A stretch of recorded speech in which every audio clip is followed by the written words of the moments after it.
रात का गहरा अंधेरा है, चारों तरफ घना कोहरा है और कोई ऐसा इंसान जो अभी अभी मदद कर रहा था, अचानक बिल्कुल ठंडी और सपाट आवाज में कहे, वह सामने मेरी कब्र है, मैं उसमें रहता हूं।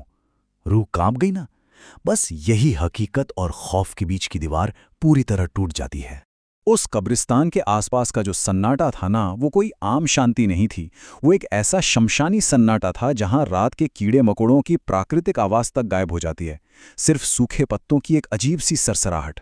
ये वो सन्नाटा है जो हड्डियों में कंपा देने वाली ठंड पैदा कर देता है। एक बिल्कुल वीरान मृत खामोशी। ऐसा लगता है मानो हवा भी डर के मारे रुक गई हो और वहां फंसे हुए सायों का वो भारी दर्द, उनका वो अकेलापन सच में गहराई से महसूस किया जा सकता हो। और उस कोहरे में टिमटिमाती हुई वो पीली रोशनी, उन पुरानी ईंटों के खंडरों के बीच वो रोशनी एक खौफनाक सा वहम पैदा कर रही थी। उन धुंधली परछाइयों में सदियों का दर्द था, एक ऐसा अकेलापन जो उन खंडरों में हमेशा के लिए कैद हो गया है। लेकिन ये सब शुरू कैसे हुआ? चलिए कहानी में थोड़ा पीछे चलते हैं और देखते हैं कि आखिर दो स्टूडेंट इस भयानक मंजर तक कैसे जा पहुंचे। सुनसान सड़क और खराब बाइक। तो ये पूरी घटना जितेश और सार्थक नाम के दो लड़कों के साथ घटी। दोनों हल्द्वानी में पढ़ते थे। अब छुट्टियों में घर जाने के बजाय उन्होंने सोचा चलो नैनीताल घुमाते हैं।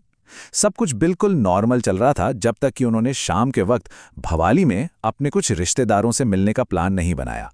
अब देखिए हालात कितनी तेजी से बिगड़े। सूर्यास्त के बाद वो नैनीताल से निकले। 1 घंटे बाद जब भवाली पहुंचे तो रिश्तेदारों ने साफ साफ चेतावनी दी कि भाई कोहरा और अंधेरा बढ़ रहा है, रात यहीं रुक जाओ।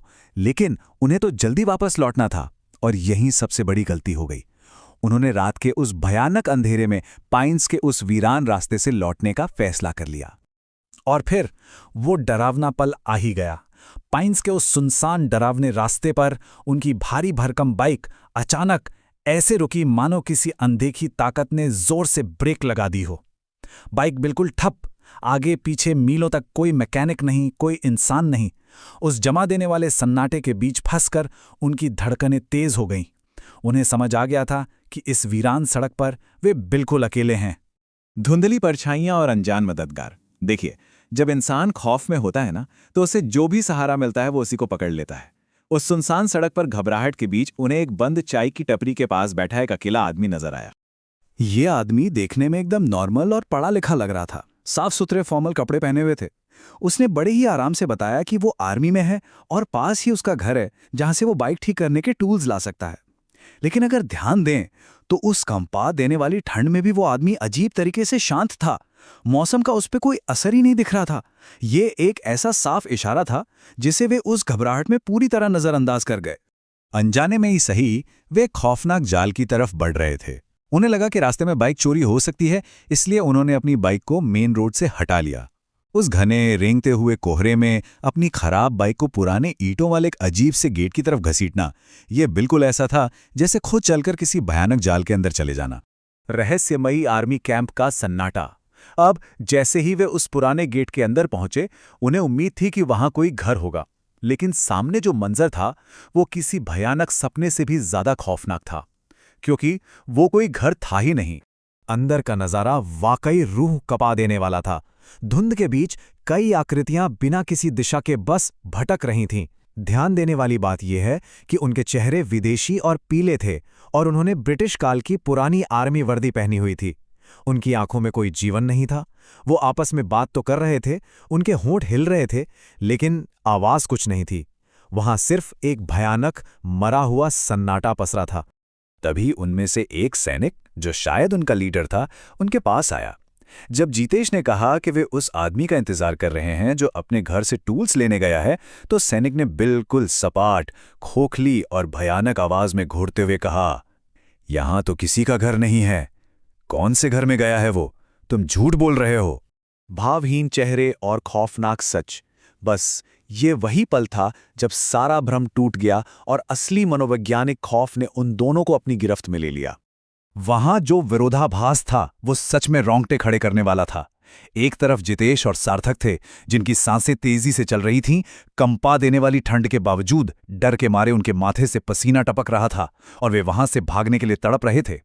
और दूसरी तरफ वे परछाइयां थीं, बिल्कुल भावहीन, एक भयानक सन्नाटे में लिपटी हुई जो अपने उसी अनंत अकेलेपन में मूर्तियों की तरह जड़ी हुई थी। और तभी वो पहला मददगार आदमी वापस लौटा। उसके हाथ खाली थे।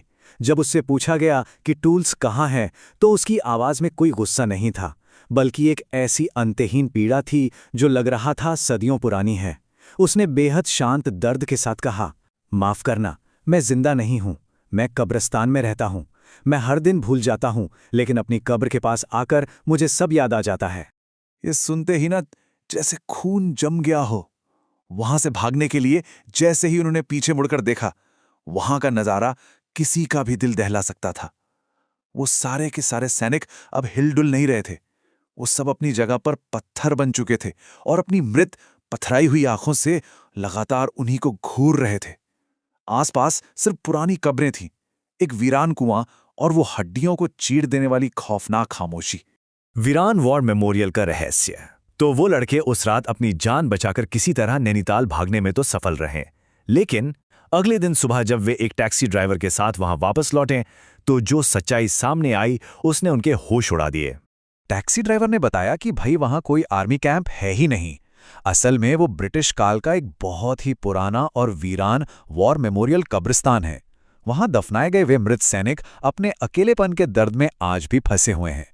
ये एक ऐतिहासिक त्रासदी है जहां वे सैनिक एक खत्म ना होने वाले समय चक्र में हर रात अपने ही खंडरों का पहरा देते हैं। और सबसे डरावनी बात, उस भूतिया सैनिक का वादा एकदम सच निकला। पूरी रात उस वीरान जंगल में वो महंगी बाइक खुले में पड़ी रही, लेकिन उसे किसी ने छुआ तक नहीं था। जानते हैं क्यों? क्योंकि सूरज ढलने के बाद उस खौफनाक कब्रिस्तान के आसपास फटकने की हिम्मत कोई भी जीवित इंसान नहीं करता। इस पूरी घटना का विश्लेषण हमें ये सोचने पर मजबूर कर देता है कि दुनिया में ऐसे कई राज हैं जो हमारी समझ से बिल्कुल परे हैं। उन मृत सैनिकों का सन्नाटा और वे भावहीन चेहरे आज भी उस रास्ते का सच हैं। तो अब ये सवाल जहन में आता है, इस खौफनाक सच्चाई को जानने के बाद क्या कोई भी इंसान घने कोहरे और अंधेरी रात में उस वीरान पाइन्स रूट से गुजरने की हिम्मत करेगा? इसका जवाब शायद उस रात की हड्डियों को गला देने वाली खामोशी में ही छिपा है।